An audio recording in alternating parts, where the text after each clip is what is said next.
Assalamualaikum warahmatullahi wabarakatuh. Saya Febia oleh Pramesti dengan NIM 2021 1016 0311 dari kelompok 7.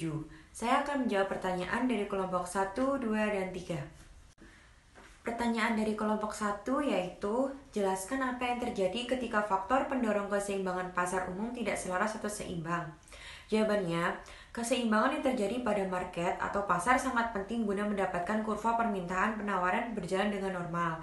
Jika tidak terjadi keseimbangan, maka kurva yang ada pun tidak seimbang. Harga dan permintaan pasar bisa menjadi terlalu naik atau menurun drastis. Konsumen dan produsen bereaksi berbeda terhadap perubahan harga. Harga yang lebih tinggi cenderung mengurangi permintaan sambil mendorong penawaran, dan harga yang lebih rendah meningkatkan permintaan sambil mengecilkan pasokan. Pertanyaan dari kelompok 2 yaitu, bagaimana solusi yang tepat terhadap ketidaksempurnaan bekerjanya pasar menurut pandangan Islam? Jawabannya, larangan ikhtikar Rasulullah telah melarang praktek ikhtikar, yaitu secara sengaja menahan atau menimbun barang, terutama pada saat terjadinya kelangkaan dengan tujuan untuk menaikkan harga di kemudian hari.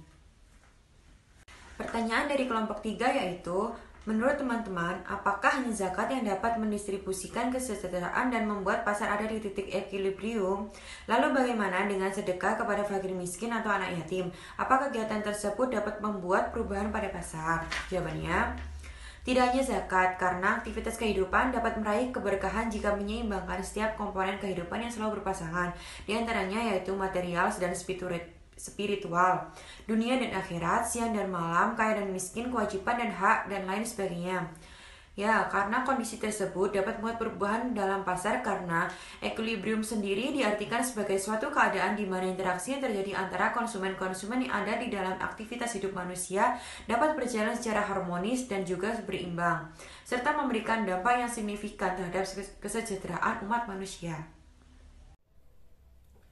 Saya Salsabila dengan NIM 481 akan menjawab pertanyaan dari Vanes Nurmalida dengan NIM 445 dari kelompok 4. Pertanyaannya, menurut kalian bagaimana dampak hukum kesamaan harga dalam keseimbangan umum antar segmen? Hukum kesamaan harga menyatakan bahwa harga suatu produk akan tetap sama nilainya walaupun memiliki perbedaan karakteristik dan pasar. Hal tersebut menyebabkan jika dalam pasar B misalnya, harga produk tersebut lebih tinggi daripada pasar-pasar yang lain, maka produsen akan menjualnya di pasar B lebih banyak daripada pasar-pasar yang lain. Hal tersebut dapat mendorong naiknya kurva penawaran sehingga kurva penawaran akan bergeser ke kanan. Terima kasih. Pertanyaan selanjutnya dari Anissa Yasmin dengan NIM 443 dari kelompok 5. Pertanyaannya, bagaimana dampak hukum kesamaan harga terhadap distribusi komoditas dapat berkaitan dengan keseimbangan umum antar segmen? Berlakunya hukum satu harga membawa pengaruh bagi perubahan distribusi komoditas antar kelompok masyarakat. Perubahan distribusi tersebut mencerminkan kesejahteraan masyarakat. Hal ini dapat dijelaskan dengan mengaitkan keseimbangan umum antar segmen.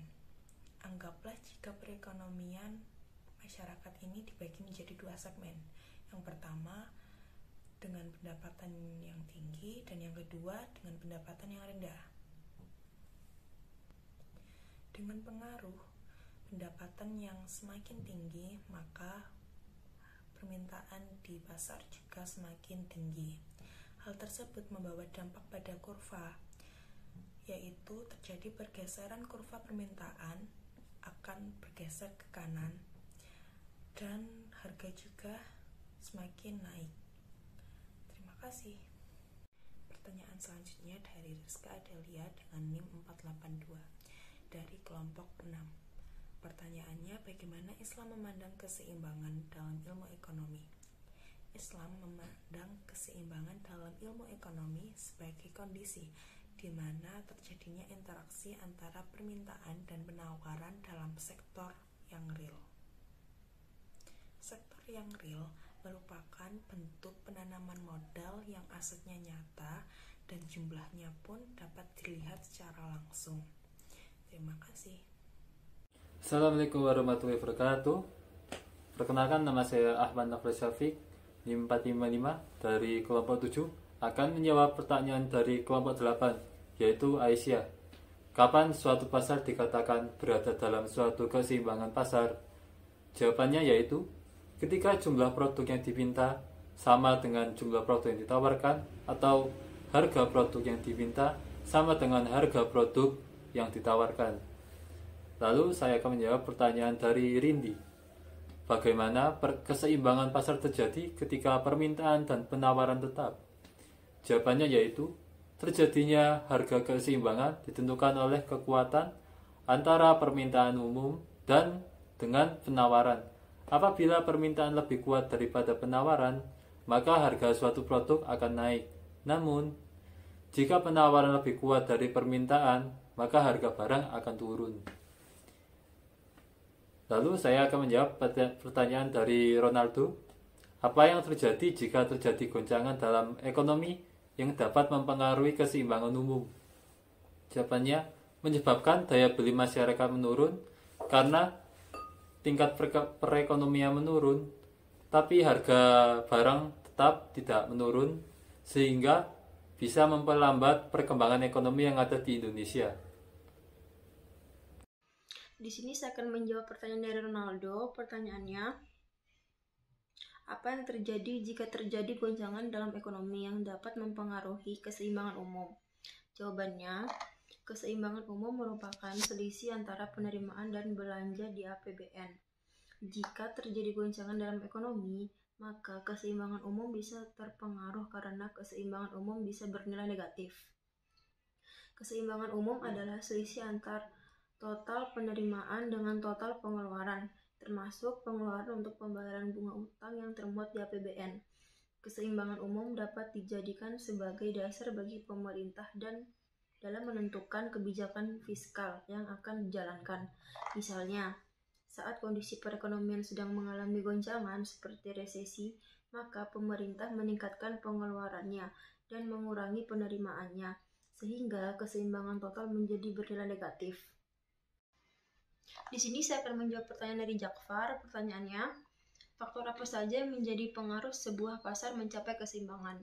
Jawabannya, faktor yang mempengaruhi keseimbangan pasar berpotensi untuk memengaruhi terjadinya keseimbangan pasar. Yang pertama, terjadinya barang sesuai dengan yang diminta. Seseorang penjual akan menyediakan barang sesuai dengan jumlah yang diminta oleh konsumen. Yang kedua, persediaan barang sesuai penawaran pembeli. Untuk mendapat kesepakatan harga, pembeli akan melakukan penawaran kepada penjual. Pembeli pun akan membeli persediaan barang yang ada dari penjual sesuai dengan yang dibutuhkan. Yang ketiga, keseimbangan permintaan dan tingkat ketersediaan. Kebutuhan pembeli akan barang yang tersedia di pasar membuat penjual harus memastikan jumlah ketersediaan barang dagangannya. Yang keempat, adanya kesamaan jumlah penawaran produsen dan permintaan konsumen. Suatu penawaran akan disebut efektif apabila produsen mampu menjual barang sesuai dengan jumlah yang ada. Di sini saya akan menjawab pertanyaan dari Adit. Pertanyaannya, bagaimana analisis dalam keseimbangan umum khususnya pada segmentasi pasar apabila permintaan dan penawaran dalam pasar itu tetap? Jawabannya, apabila permintaan lebih kuat dari penawaran, maka harga pada suatu produk akan naik. Namun, jika penawaran lebih kuat dari permintaan, maka harga barang akan turun. Di dalam proses tawar-menawar, harga barang inilah keseimbangan pasar dapat tercapai. Terima kasih. Di sini saya akan menjawab pertanyaan dari Zakia Maharani. Pertanyaannya, bagaimana cara sebuah perusahaan yang ada di pasar persaingan sempurna dapat memaksimalkan laba? Jawabannya, cara memaksimalkan keuntungan dalam pasar kompetisi sempurna adalah perusahaan menjual barang dengan jumlah tertentu sampai penerimaan marginal sama dengan biaya marginal. Terima kasih.